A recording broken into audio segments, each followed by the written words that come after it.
Qu'est-ce que cette vue globale du flux information peut bien apporter? La vision des flux d'information, c'est la vision des flux d'information et de leurs acteurs. L'information doit être mise en relation avec les acteurs de l'information et doit être un moteur de la création de connaissances, de la capacité à acquérir du savoir-faire, à développer du savoir-faire, à développer des innovations. Et ça ne se fait pas uniquement par les flux d'information, mais par l'intégration de ces flux d'information dans une vision un peu cognitive de l'entreprise. Qu'est-ce que cette vue globale du flux information peut bien apporter? L'idée de base, c'est dire que la donnée, c'est une donnée brute, l'information, c'est ce qui sert à prendre des décisions ou à faire de l'innovation. D'une part, les analyser, c'est-à-dire savoir pourquoi ils existent, parce que quelquefois, ils ne devraient pas exister. Retraiter l'information brute pour pouvoir effectivement l'exploiter par des humains. Maîtriser les flux, c'est aussi les mesurer, c'est-à-dire définir des métriques en termes de qualité, en termes d'intégrité, en termes d'authentification, de valeur, en fait, pour l'entreprise, tout simplement. Ce que ça peut apporter au niveau de l'organisation, c'est déjà d'avoir une notion d'échelle de valeur en fait, de l'information qui circule. C'est pas inutile d'arriver à mesurer ce qui peut effectivement être vital pour l'entreprise de ce qui est complètement accessoire. Et comment on fait en réalité? Donc là aussi, c'est plutôt une approche en fait, de bonne pratique, hein, parce que les utilisateurs ne sont pas forcément très versés dans une bonne gestion et saine gestion de l'information, on va dire ça comme ça. Je reçois encore des documents sans auteur, sans date et sans titre. Pour donner un exemple concret. Qu'est-ce que cette vue globale du flux information peut bien apporter? Casser des silos dans l'entreprise, et casser les silos, c'est faire circuler l'information, c'est avoir une information interopérable. Comme je le disais tout à l'heure, l'objectif majeur de l'Open Group est d'appréhender le besoin, le sens, l'objectif d'une entreprise ou d'un gouvernement, d'une administration, pour aller quelque part. Je pense que tout le monde sera d'accord sur le fait qu'il s'est passé une grande révolution depuis quelques années. C'est le fait qu'on a voulu mettre le client, le citoyen, au milieu. Donc on parle souvent de remettre l'homme en avant. Bon, après on peut discuter de savoir si c'est vrai ou pas vrai, mais au moins il y a une intention qui est de mettre le client devant. Alors je prendrai deux exemples. Lorsque vous commandez votre box pour avoir la télé, le téléphone, etc., ce qui vous intéresse, c'est effectivement de pouvoir la commander. Donc ça s'appelle la commande. Ensuite, il y a la livraison. Ensuite, il y a l'activation. Ensuite, il y a le service après-vente. On voit bien que l'information doit circuler dans l'entreprise pour que tout ça se passe bien.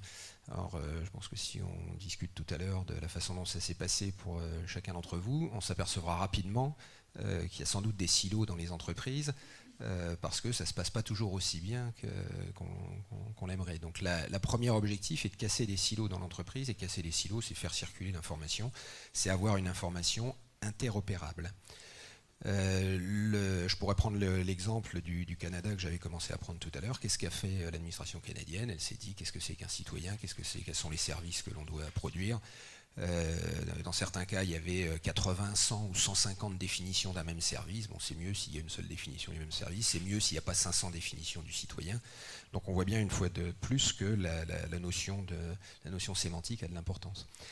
Le deuxième sujet, c'est un peu plus technologique, c'est-à-dire qu'il se passe beaucoup de choses dans le monde de la technologie, on ne peut pas l'ignorer, et on n'a pas intérêt à l'ignorer, parce que si on l'ignore, les Américains disent « innovation comes from the fringe », c'est-à-dire qu'on se fait rattraper par les côtés. C'est-à-dire qu'on pensait qu'on était dans une bonne direction, tout va bien, et en fait l'innovation vient toujours de l'intelligence collective et du partage, mais elle vient toujours là où on ne l'attend pas. Et donc c'est pas une option, il faut utiliser au mieux tout ce que la technologie nous permet de faire. Et encore une fois, ne me faites pas dire ce que je n'ai pas dit, tout n'est pas technologie.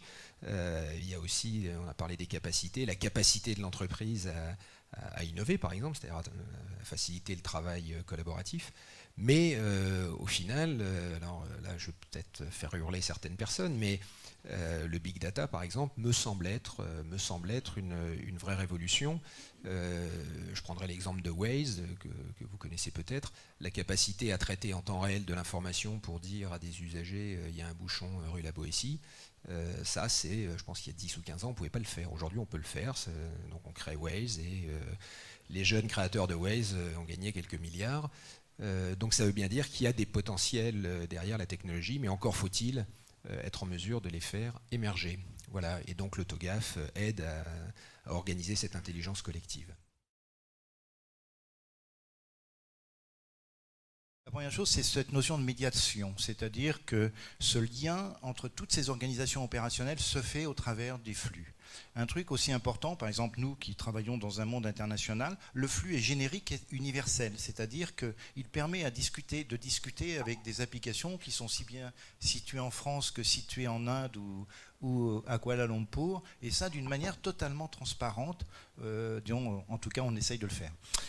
Synonyme de de système nourricier, ça c'est vraiment le sens, c'est-à-dire que j'imagine bien chaque donnée venant comme un globule, c'est-à-dire apportant sa part d'oxygène et essayant de la redonner à une autre application de façon à rajouter un des derniers points qui est l'inducteur de nos bénéfices et qui est la valeur qu'il y a derrière. Dans cette notion d'activité, parce que j'ai travaillé un peu dans le monde bancaire, je pense que l'activité du monde bancaire est basée là-dessus. Plus on fait de transactions et plus on atteste quelque part de cette activité. Et donc, plus vous ferez de transactions et plus vous aurez la suprématie d'être le premier dans la notion de volume. Et puis, donc, il y a un sujet, moi, qui m'intéresse beaucoup, hein, qui est aujourd'hui quelque chose d'assez assez paradoxal. On remplit des poubelles, ça s'appelle les big data, ça s'appelle tout ce que vous voulez. Mais moi, il y a un truc qui m'importe, c'est aujourd'hui, on ne différencie pas ce comment du pourquoi, c'est-à-dire le comment, c'est-à-dire avec la donnée, et le pourquoi avec l'information. Pourquoi je trimballe tant d'informations et le jour où on essaye de trouver un propriétaire de l'information, on n'en trouve jamais. Et pourtant, on s'appelle système d'information et je trouve qu'on devrait s'appeler système de données parce que je pense qu'on ne peut pas avoir, dans les flux, avoir la prétention d'être le propriétaire d'une information, surtout que les 3/4 du temps, on ne comprend pas.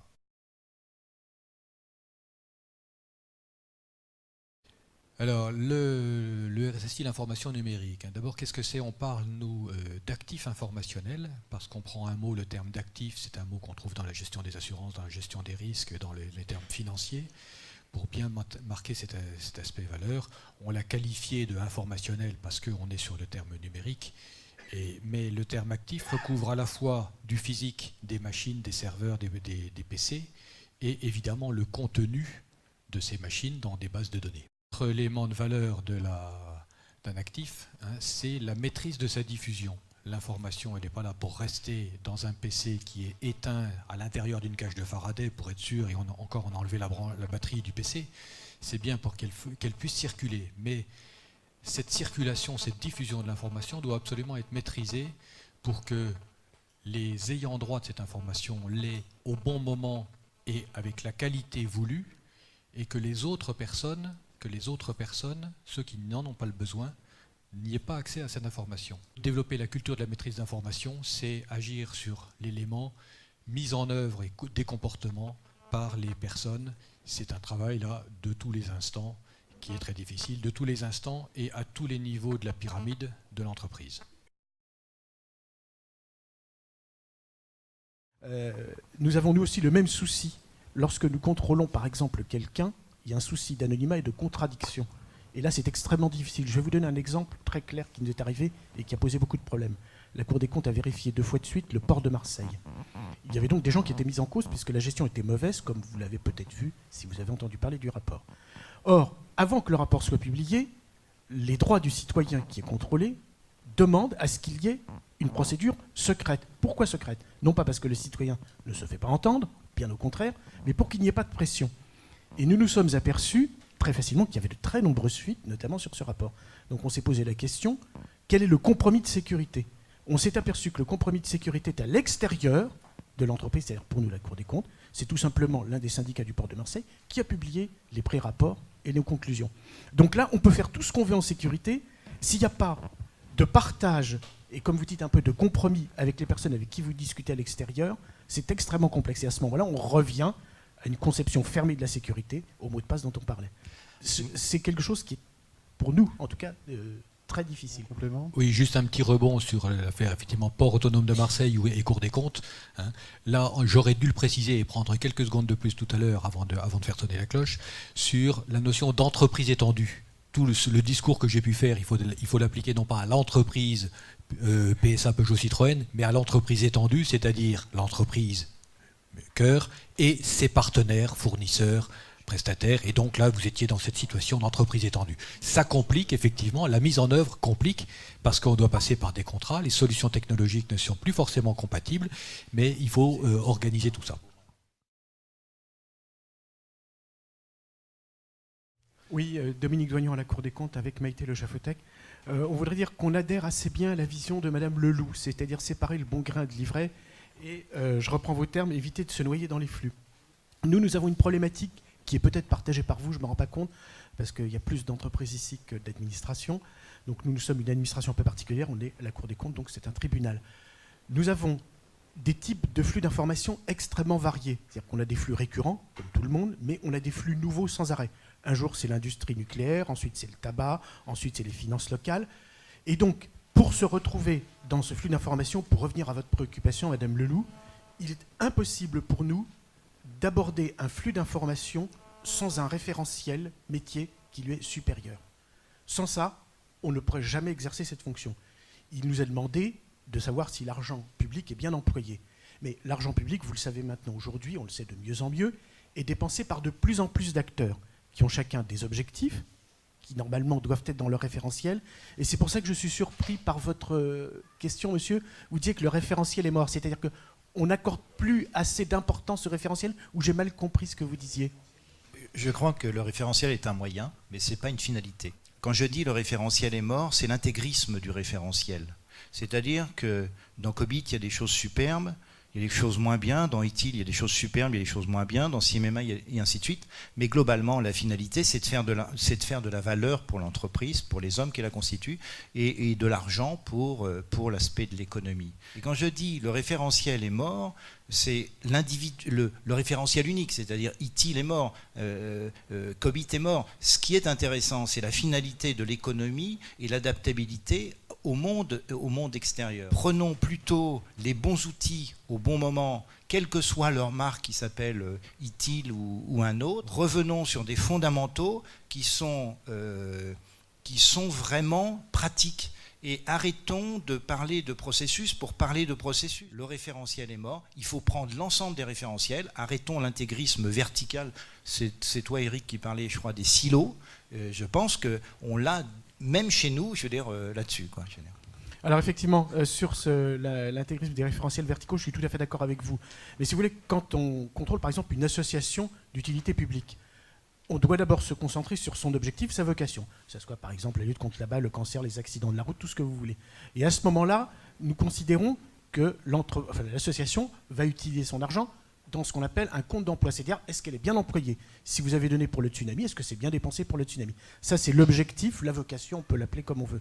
Et à ce moment-là, les données qui nous sont données en dessous, si elles ne sont pas reliées à un étage intermédiaire qui est le référentiel, elles sont quasi inexploitables. Et c'est d'ailleurs là que l'argent est mal dépensé.